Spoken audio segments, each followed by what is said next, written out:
Hello,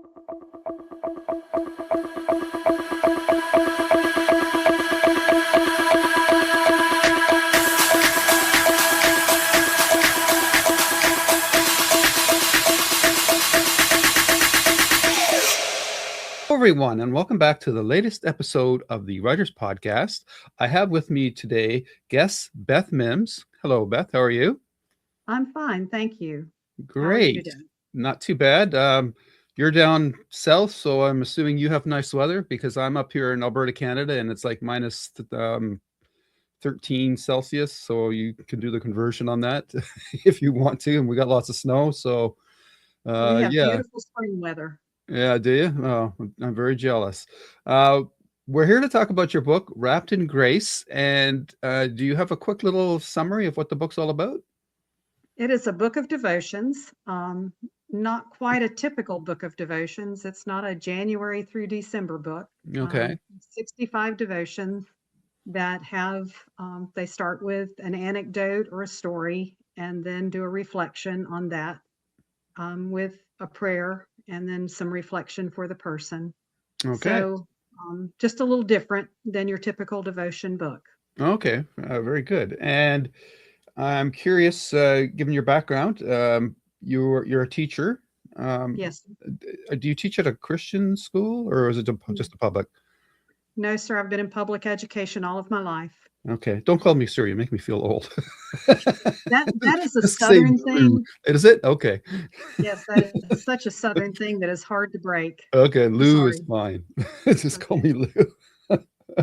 um, so, what did you teach at your school? I taught everything in elementary school, and Okay. then I went over to what they call the dark side. I went into administration and became a Ooh. principal, and then I Oh my goodness.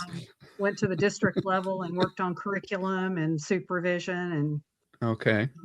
when I And you're retired, I was okay. at So the you're retired now. district level. Mhm. All righty. And a big part of your life is obviously your religious background. And I'm curious how that played into your decision to write this book of devotions. Well, I've written all my life. I've been writing. I guess I've been a closet writer. Okay. Um, I've kept journals, and as I've done daily devotions, I've written in my daily devotions. And Hmm. then as I got close to retirement, and I've written poetry all my life. Okay. So in the devotional, there is poetry. And so it's classified not only as a devotional, but also as a poetry book because it's interwoven. Mm. And so as I got after retirement, I asked God, I said, what next? Hmm. And so I started gathering all of that together and started a blog Oh, of okay. writing devotions every day. All right. And then you go on and you do a blog for a while and you say, what next? Right. So, did you have, like you said, you've been writing all your life, but you never took like formalized training or anything like that? Or did you belong to writing groups or anything like that? Well, again, I was a teacher and I taught writing. I taught Okay. my students to write. And later on, I took classes on how to teach students to write. Okay. And then actually took more classes on how to teach teachers to write because I became a teacher trainer as I went into administration. All So right. as my students wrote, I wrote. As the teachers wrote, I wrote. So Okay. um, I guess I did take some training in writing. Right. What was the focus on those types of courses more on nonfiction though, or was it just all the whole spectrum? Believe it or not, in my later career, it was more on nonfiction, on informational writing. Okay. We And got away from creative writing more into right. nonfiction. Okay. So you've kind of had writing as part of your life for your whole career. What about reading? Or do you like to read? I love to read, and I Okay. taught reading. Of course, I taught early childhood, so I taught reading Mm-hmm. um, from the very beginning, Okay. from letters and sounds, phonics, and on up. Right. And as I taught everything in elementary school, I was a reading teacher. Okay. And what about before your teaching career? Were you a reader as well? Yes, I was. I grew up reading, and that's um, as we went out and did things, I always had my books. My mom used to just try to get my books away from me. Okay. And what kind of I'd go books up did in you like to trees. read? I read a lot of fiction. Hmm. I enjoyed historical fiction, Okay. and I enjoyed stories about families and stories about. Um, I enjoyed adventure stories too. I never was much of a sci-fi person, but Okay. I'd read a lot of historical fiction and Right. biographies. I loved biographies. Oh, interesting. Do you have any favorite writers? I love Jan Karan. Okay. She's one of my favorites. Charles Martin is a favorite, Hmm. and goodness, I have to think. Um, No worries. Evans, Richard Paul Evans is another Okay. favorite. All righty. So, so you've had this background. You're obviously a reader. You said you wrote a lot of, or some poetry throughout your career, and now you're retired. And I guess you were bored, so you decided to write a book. Or Well, actually, I kept working after I retired. I started okay. consulting, Ah, and so I went into other school districts again, helping them with their writing curriculum okay, and working with teachers in other districts. So I continued to work okay. even after retirement. Hmm. I did the blog on the side, Right. and I was taking care of my helping with my grandchildren and Hmm. traveling with my husband, and I just like to stay busy. Right. Very good. So, So when did the moment come for you just decide to write your book? I got involved with Word Weavers, which is a writing group, Ah, and okay. people kept asking me how they could get all of the devotions from my blog in one place. Mm, And I kept getting requests for that, and I started trying to put it together, and I couldn't really get it to come together. And mm, I walked over to my daughter's house one day, and my youngest granddaughter at that time was all wrapped up in her blanket, and I thought that's just like God's grace, mm. and I came back and I wrote the poem Wrapped in Grace. And Okay. after that, things just sort of started coming together, and that's how the book came to be. Awesome. Yeah, because I was going to ask you about the title, so that's pretty cool. Yeah. So, And go ahead. and anyway, that poem came from that. The first verse is about my granddaughter, and then Okay. the second verse of it is about God's grace. Okay. So you've got this book. There's what did you say? There's 60 devotionals in it? 65. 65. Okay. Um, is there any reason why you didn't do a daily one, or you just didn't have enough material? Oh, I had more than enough. Oh, okay. It was very hard limiting. Mm, Um, I just, again, I struggled with how to format the book. I sure. did struggle with how to format the book. Hmm. It did not come together as a monthly or daily devotion, Okay. and it just didn't come together that way. Okay. It came together devotion by devotion by devotion, All and right. it's interspersed with poems as bridges between Nice. the devotions. Okay. And what was the inspiration for your devotions? Was it something that you experienced in life, or was it just something you observed, or a combination thereof? I tell my family they were the fodder. Um, And do they so recognize many, themselves? I'm sure they do. Were you talking about me in that one? Just so many life lessons, so many Right. things that happen. I believe that God is in everything that we do. Okay. So many things that happen, whether I'm gardening or we're fishing or we're out playing or anything, things happen. And when they happen, there are lessons there. And so I Okay. may be reading something in the Bible and it reminds me of something else. And then there's a lesson there. All And right. those lessons turn into a devotion. Right. Um, it may be my grandson helping us move rocks, and all of a sudden we've got a lesson there. Okay. Um, so, yes, they truly have been fodder for many of them. And Very good. even other people recognize that. Okay. And how long did it take you to um, go from concepts to getting it published? That went much quicker than I expected. Mm. I'm in a writing group, a Hmm. critique group, Okay. and the head of the critique group is actually began a publishing company.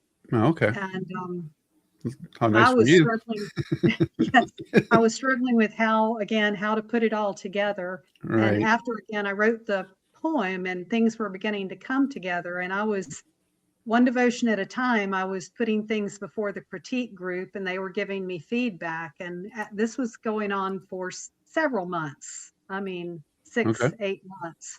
Right. And finally, she asked me, she said, "Are you putting something together?" And I said, "Well, I sort of am." And she said, "How much do you have?" And I told her. She said, "Send it to me." Okay. And this was last year, Right. after January of last year. And so she said, "How quickly can you get it to me?" I said, "Probably a month." Hmm. And so I sent it to her a month later. And within a year, we've got it published. Wow. So that was fast, I think. Hmm. Yeah. Kind of exciting, scary. It was exciting, scary. It moved very quickly. And how's the reception been for it? It's doing great. It really Awesome. is. Awesome. Um, I've had very positive feedback.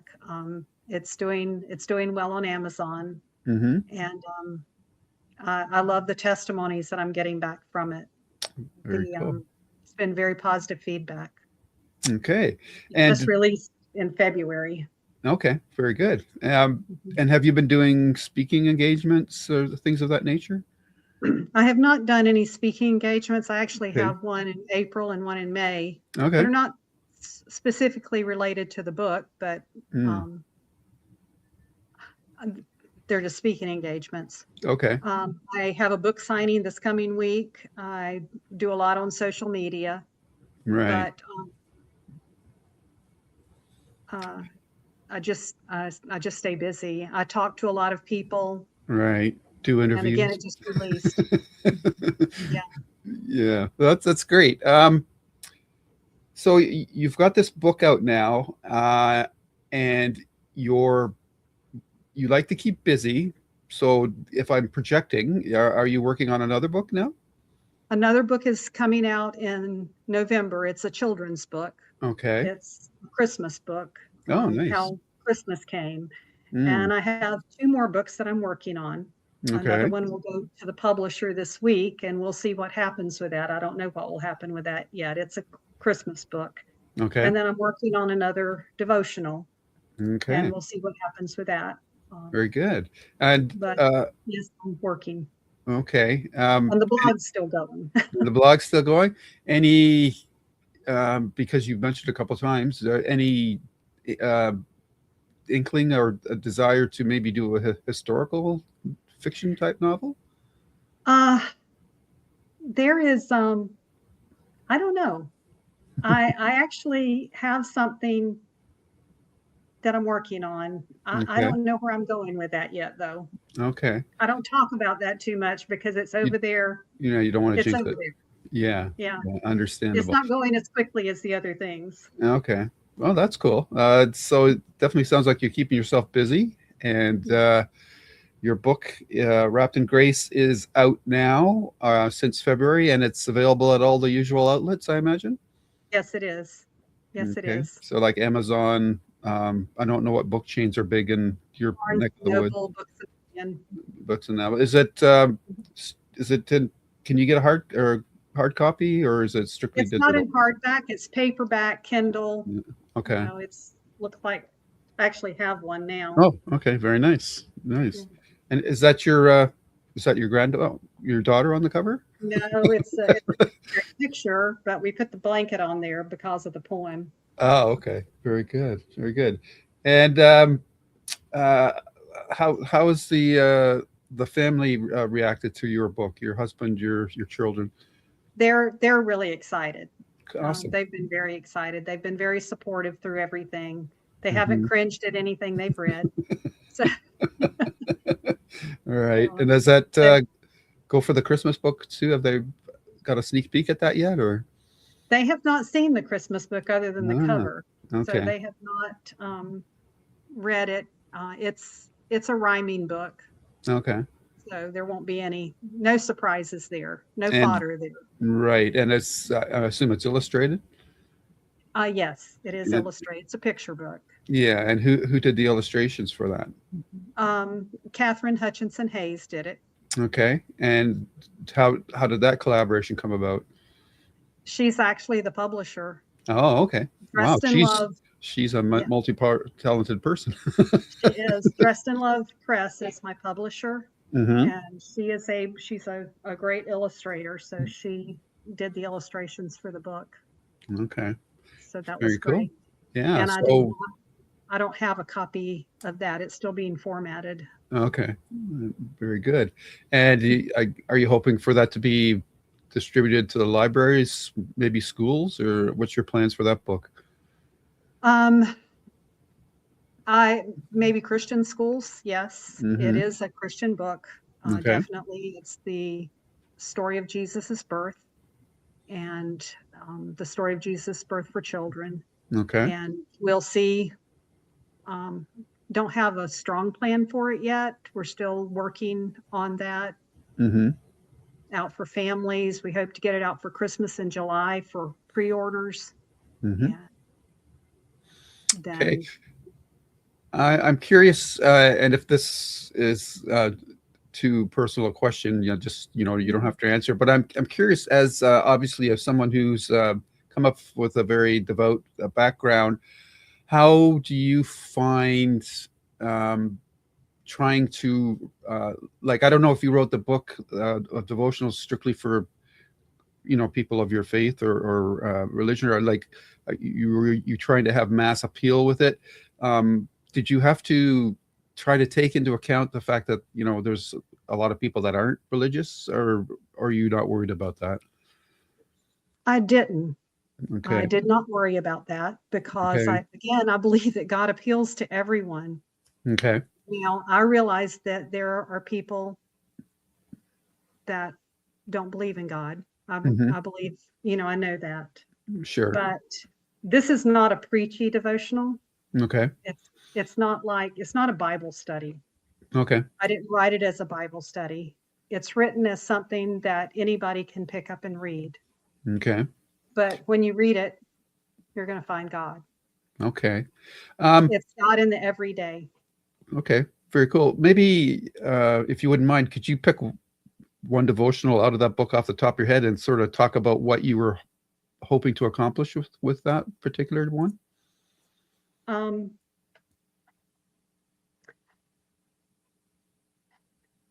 well, here's one. I just opened it up. What's in Sure. a name? Okay. And I'll just read. Ask any substitute teacher. Names are powerful tools. Students behave differently when they believe they're anonymous. Call one by name, and suddenly the atmosphere changes. And I beg Mm, to differ with Shakespeare's statement, what's in a name? That which we call a rose by any other name would smell as sweet. While technically true, we all know that names can color our perceptions. Names are powerful. And then it goes on to talk about how parents take a lot of time to name their children. They want their names to be powerful. all right. And then how names can make people feel good about themselves or bad about themselves. And then how names go beyond those given at birth. We have a way of assigning names to people and Mhm. calling things like stupid and clumsy, and how that makes, give people perception of things. All right. Then Yeah. it goes on to say God's understanding of the power of a name goes well beyond the name given at birth or rebirth. And he too uses names that describe. Throughout scripture, he calls his children by names that reassure and empower them. These names help us stand against the world's onslaught. They describe our relationship to him and they connect us to his heart. Here are a few of God's names for his children: chosen, new creation, redeemed, holy, righteous, overcomer, friend, his child, royalty, warrior. And then it goes on to talk about that. So that's the kind of, what I'm doing there. Right. It's encouragement. Right. Right. The world beats people down. Yes, it does. Yeah, God, yeah, God is about encouragement. yeah, right. And so when I retired and I asked God what I was to do, I was what I heard was speak grace. Hmm. In a world where everything is negative, where everything is thrown at people, speak grace. My blog was called Grace Speak, Mm, and it still is Grace Speaks. right. And here you have wrapped in grace. And so Right. the devotions are all about grace, Mm, all about God's unmerited favor. And they're about encouragement. They're about building up and how God is reaching out to people. okay. Well, And that's fantastic, and I agree with you totally. We definitely can use more positive messaging out there. So I applaud you for creating this book in doing so. And the past the devotional that you picked, names, is that's a very powerful concept. In fiction, even, like, names are very important. They're also used as levers of power against people as well. So, yeah, that's very cool. I'm I'm wondering, like, with your second book of devotionals, do you have a title for that one yet? I'm playing with the name, with the title, and I've not told anybody this. So Oh, okay. Ooh, grace spoiler. lessons, grace lessons. Grace lessons. Okay. You like uh, you like grace quite a bit, don't you? I do. I really, really do. That's It's great. what I live by. Yeah, excellent. Well, I want to thank you for your time, and, Beth. And is there anything that hasn't come up that you would like to mention at this time? Um, I I don't know. Okay. Um, I I'm really thankful for the opportunity to be here. I'm thankful that God's given me the opportunity to speak and to share His grace. And I pray that people are encouraged, and I pray that they come to know Him. Okay. Very cool. And if people want to find out more about you, where should they go? It's pretty easy. BethMims.com. Awesome. Awesome. Well, I wish you all the success and best wishes with your future projects. And thank you for taking the time to do the interview. And thank you for speaking with me. Not a problem. It was my pleasure. Enjoy My the rest of pleasure your as day, well. Beth. Take care now. You as well. Okay. Bye bye. Bye bye.